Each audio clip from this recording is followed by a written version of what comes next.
Hi, this is Mark Rushton of markrushton.com. You're listening to the track Cats by Ambient Matyk. Link to it in Spotify is in the description. I don't like music reviews. I don't trust them. But I still look occasionally. Although really, what's the point?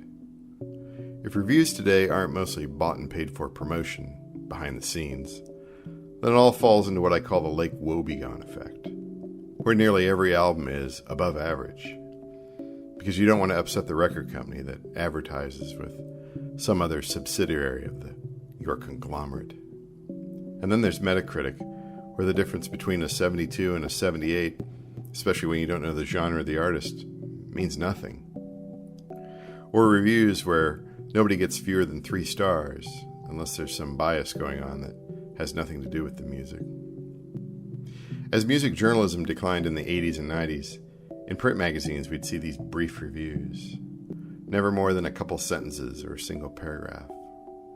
And while I've always enjoyed Robert Christgau's terse reviews, most magazines operating on a similar word economy scale just didn't have his flair. Today, music reviews are mostly TLDR, too long, didn't read, and become part exhaustive biography, part Bush League political analysis, and just a smidgen of talk about the actual music. And the people who write these music reviews write everything. You go to their bios and they're jack of all trades.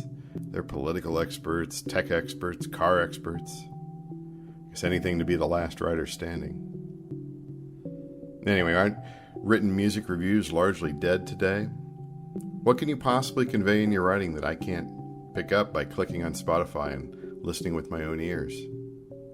No wonder music journalists spent the last decade regularly trashing all streaming music services. They just couldn't handle their inevitable irrelevance.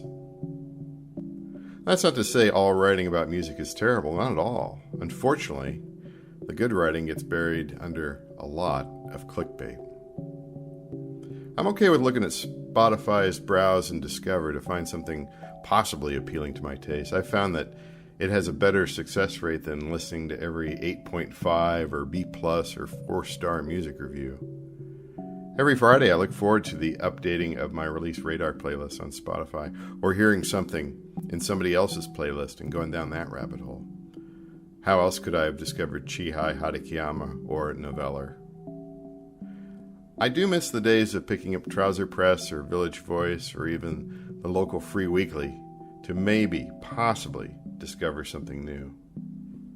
But those days are pretty much gone in the internet era, and well, that's why I don't send my music out to be reviewed. Who are these people? Why should anybody care?